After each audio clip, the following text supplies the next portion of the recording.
Sheffield's not on the board. But what happens now in terms of the things you've discussed and actually happens on the ground, particularly in the Permian? Well, now we get busy creating the value that was the premise for this deal in the base case.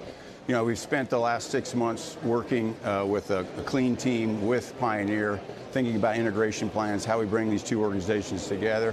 I'd tell you today, David, I'm more confident than ever that the synergies that we anticipated when we first proposed the deal, we're going to average about $2 billion per year annually as we get ramped up and start running. Why are you more confident? I think the quality of the people, the things that the clean team learned as they were working with them, I think there's going to be reverse synergies as well as the synergies that we can bring. They've got quality people, quality acreage. We've got technology and unique development plans. When you bring those two things together, we'll produce more oil at a lower cost with a less environmental impact. So that's going to be good for the U.S. economy, for U.S. consumers. It's good for U.S. energy security, and it's good for the environment. So all those things we're incredibly confident on. And then with the additional value that we see bringing the Pioneer, some of the things from Pioneer into Exxon Mobil is going to increase the value from an Exxon Mobil perspective. What's a reverse synergy, just to explain to people? What are you talking about when you say that? Some of the things that Pioneer is doing that we can then adopt and bring into the broader portfolio of Exxon Such Mobil. As?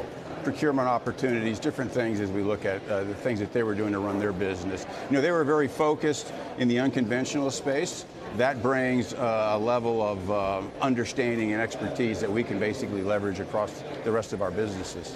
I mentioned this because, of course, I spent time in the Permian with your guys when we did our documentary a couple of years ago. Where are you on electrifying all the efforts down there, and how does Pioneer fit into that as well? So we're making great strides in that. You know, we have a plan for our base Permian operation to get to net zero by 2030.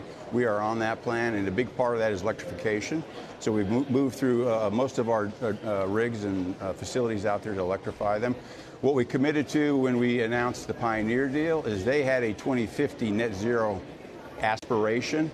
We're transitioning that into a net zero plan by 2035. And so that's another piece of work. We'll bring that acreage and that organization into the work we're already doing in our base Permian. Feel really good about the progress we're making there and the potential that we'll realize in getting to net zero by. I mean, part of the issue I remember at the time as well is it's not just enough to electrify, but you got to make sure the electricity that you're actually using is being generated in a sustainable way. Is that the case? Oh, absolutely, yeah. We're doing a lot of work to make sure we're getting renewable power into those facilities. So all that's part of the plan that we put together. And so we will get to net zero by 2030 for our base operation. Right. Certainly by 2035 for the Permian, and we'll look to see what we can do to bring that even forward and marry it with what we're doing with our base operations there. On your recent earnings conference call, you were also asked about another area, which is carbon capture, of course, something else we spent a good amount of time talking about during our doc, which I can continue to promote here. Maybe people will still watch it. It's on Peacock. Where do things stand in terms of the Houston hub, Baytown, what you're doing there? You got a number of questions about it on the call as well, specific to sort of progress points that you can share.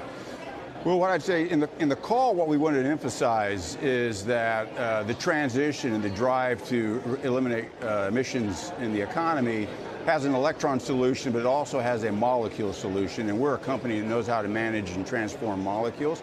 Carbon capture and storage is a big part of that. The challenge with the existing technology for capturing carbon out of the atmosphere is it works for high concentration streams, but it's very expensive for low concentration streams. So we're working on a breakthrough technology to bring that cost down. We built this pilot unit in Baytown, which is early in its development, early in its run, but we're seeing really positive signs. And so we're working. It's a brand new approach, you said. Brand new approach using brand new material. You think about where technology has come since what was essentially a very old technology around capturing CO2.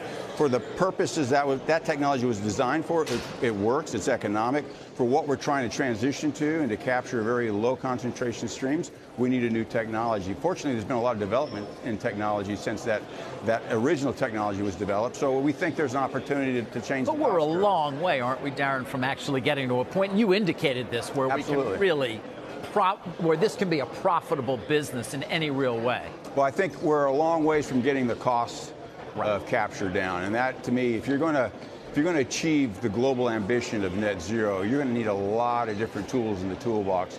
Carbon capture needs to be one of those. And if we can find a way to bring that cost down, get down the cost curve, which we're very early in the technology cycle, that opens up huge opportunities around the globe.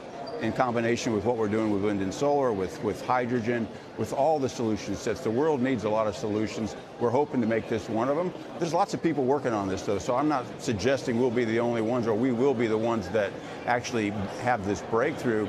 But whoever does, they're going to need companies like Exxon Mobil with our balance sheet, our ability to build these projects, to deploy that around the world at scale.